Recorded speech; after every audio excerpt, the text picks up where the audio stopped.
Quelle semaine! C'était dramatique. Le monde de la crypto a été secoué par une chute brutale. Et tout le monde se pose la même question. Pourquoi? Pourquoi maintenant? Allez, on décrypte ça ensemble. Alors accrochez-vous bien parce qu'on commence direct avec un chiffre qui fait mal. Moins 242 millions de dollars. Et attention, ce n'est pas une vague estimation, non, c'est le montant, le vrai montant des positions de traders qui ont été tout simplement liquidées, effacées du marché en à peine 4 petites heures, pendant un seul week-end. C'est une purge, une vraie purge qui a mis le feu aux poudres. Voilà, la question est posée. Un plongeon comme ça, aussi violent, ça ne sort pas de nulle part, on est bien d'accord. Alors, que s'est-il passé pour de vrai? C'est le petit mystère qu'on va résoudre ensemble aujourd'hui, pièce par pièce. Ok, pour bien comprendre ce qui s'est passé, il faut qu'on plante le décor. Imaginez, le marché sortait tout juste du pire mois d'octobre pour le Bitcoin depuis 2014. Ça a complètement brisé le mythe de l'October, vous savez, ce terme que les investisseurs adorent, qui désigne la tendance historiquement super haussière d'octobre. Donc l'ambiance était déjà tendue, disons. Et c'est là, dans ce climat, que la chute sous le seuil psychologique des 100 000 $ a agi comme un véritable signal d'alarme. Le signal que beaucoup de gens redoutaient. Bon, l'enquête commence maintenant, et on a 2 suspects principaux, 2 grandes forces qui semblent être derrière tout ce chaos. On va les passer au crible, l'une après l'autre, pour essayer d'assembler les pièces du puzzle. Et voilà notre première pièce à conviction. Elle est accablante. Moins 1,9 milliard de dollars. C'est la somme folle que les gros investisseurs, les institutionnels, ont retirée des fonds ETF Bitcoin américains, en une seule semaine. Franchement, comme signal de défiance, difficile de faire plus clair. Et encore, ce n'est pas tout. Si on élargit un peu le champ de vision et qu'on inclut les ETF sur Ethereum, le chiffre devient encore plus dingue. Le total des sorties sur juste 6 jours grimpe à 2,6 milliards de dollars. Là, on ne parle plus d'une petite fuite, c'est un exode, un véritable exode. L'argent des institutions est en train de quitter le navire. Ce qui est fascinant ici, c'est que ça nous raconte vraiment l'histoire de cette hémorragie, jour après jour. On voit la pression qui monte, avec ce pic record le 4 novembre. C'est énorme. Et puis, d'un coup, le 6 novembre, une petite lueur d'espoir. La série noire est enfin brisée. Oufa, c'est une pause qui fait du bien, c'est sûr. Mais la vraie question, c'est, est-ce que ça va durer? Allez, on passe à notre deuxième suspect. Parce qu'au milieu de toute cette crise de confiance, un autre facteur est venu jeter de l'huile sur le feu, le shutdown du gouvernement américain. En gros, ça a complètement bloqué la publication de toutes les données économiques vitales. Pour les investisseurs, c'est comme piloter un avion en plein brouillard sans aucun instrument. L'incertitude est totale.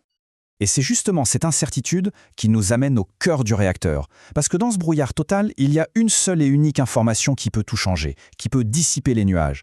Un seul chiffre, retardé à cause de ce fameux shutdown que tout le marché attend, comme le Messie. Alors, c'est quoi ce chiffre magique? C'est l'IPC, ou le CPI en anglais. Pour faire simple, c'est le thermomètre officiel de l'inflation aux États-Unis. Et pourquoi tout le monde est suspendu à ses lèvres? Parce que c'est ce chiffre qui va dicter la suite pour la Banque centrale américaine, la Fed. C'est lui qui va décider si la Fed serre la vis ou si elle la desserre. Son pouvoir sur les marchés est juste immense. Ok, mais concrètement, comment ça marche? Eh bien, c'est une sorte de réaction en chaîne, un effet domino. Imaginez le premier scénario, l'IPC est bas. Super, ça veut dire que l'inflation se calme, du coup la Fed peut commencer à penser à baisser ses taux d'intérêt, ce qui rend le dollar un peu moins fort. Et historiquement, un dollar plus faible, c'est une excellente nouvelle pour le Bitcoin. Maintenant l'inverse, l'IPC est élevé. Là c'est pas bon. La Fed doit maintenir des taux hauts pour combattre cette inflation. Le dollar se renforce et ça met une grosse pression sur le prix du Bitcoin. C'est binaire, c'est vraiment l'un ou l'autre. Du coup, ça vaut le coup de regarder d'un peu plus près ces 2 chemins possibles. Parce que selon le chiffre qui va tomber, l'avenir à court terme du marché pourrait être radicalement différent.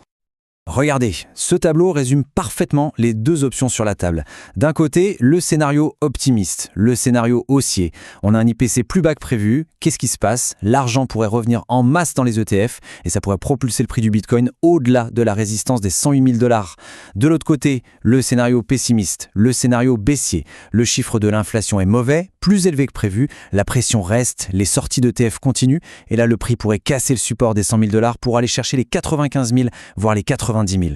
On voit bien que tout est suspendu à ce chiffre.